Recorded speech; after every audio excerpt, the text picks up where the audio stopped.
მოიწონე Anonymous Facts-ის Facebook გვერდი და არ გამოტოვა ახალი ვიდეოები არქს.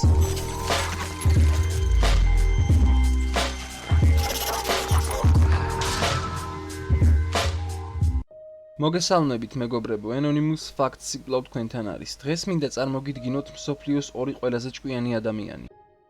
კიმ იუნგ იონგი. დაიბადა 1972 წლის 8 მარტს. კიმ იუნგ იონგს 8 თვის ასაკში უკვე ესმოდა ალბეგრა.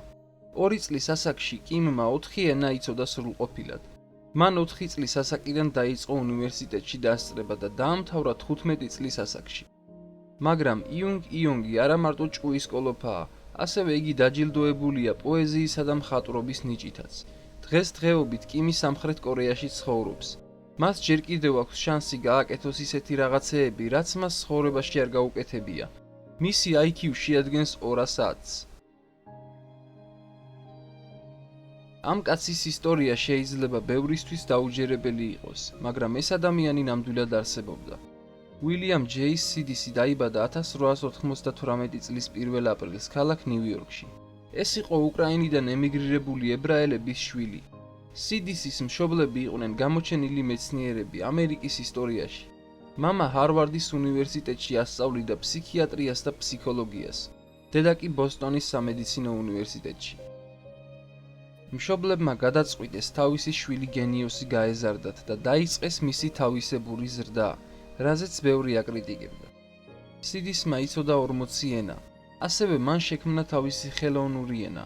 სიდისი საზოგადოებაში პასიური იყო, მან უარი განაცხადა სექსზე და ცხოვრება დაუთმო ინტელექტუალურ განვითარებას. სიდისი 2 წლის ხდებოდა, როდესაც მან უკვე წერა იცოდა. 6 წლის ასაკში მან შეისწავლა არისტოტელური ლოგიკა. 8 წლის ასაკში მან უკვე იცოდა 6 ენა. ესენი იყო ინგლისური, რუსული, ბერძნული, ივრითული, ფრანგული და თავისი გამოგონილი ენა. 11 წლის ასაკში ის ჩაირიცხა ჰარვარდის უნივერსიტეტში და სულ მალე ლექციებს კითხულობდა ჰარვარდის მათემატიკის კლუბში.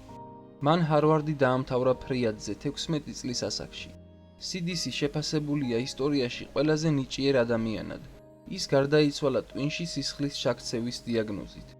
დღეისთვის კი სულ ეს იყო მეგობრებო, გამოიწერეთ არხი და დაელოდეთ ახალ ვიდეოებს. მომავალ შეხვედრამდე.